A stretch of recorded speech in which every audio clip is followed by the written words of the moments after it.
नमस्कार विद्यार्थी मित्रांनो, नुकतंच आपण 26 नोव्हेंबर रोजी संविधान दिन साजरा केला। भारतीय घटनेचे शिल्पकार डॉक्टर बाबासाहेब आंबेडकर यांच्या कास्य प्रतिमेचं अनावरण नुकतंच पॅरिस येथील युनेस्कोच्या मुख्यालयात करण्यात आलं। भारतीय संविधानाचा स्वीकार 1949 रोजी केला गेला। याच 75 वर्ष पूर्ण झाले आणि याच प्रतिकारार्थ या पुतळ्याची स्थापना करण्यात आली। युनेस्कोचे पीस गार्डन यामध्ये आयोजित समारंभामध्ये बाबासाहेबांच्या पुतळ्याचे औपचारिक अनावरण भारतीय युनेस्कोचे स्थायी प्रतिनिधी विशाल व्ही शर्मा यांच्या हस्ते करण्यात आलं। यावेळी युनेस्कोचे महासंचालक खालिद अल एनानी हे देखील उपस्थित होते।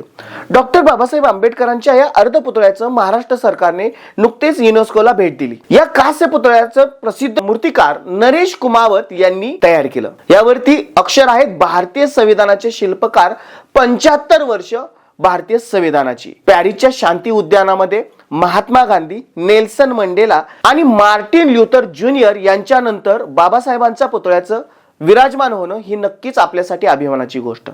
यासारख्या महत्त्वपूर्ण माहितीसाठी चॅनलला फॉलो करायला विसरू नका। धन्यवाद।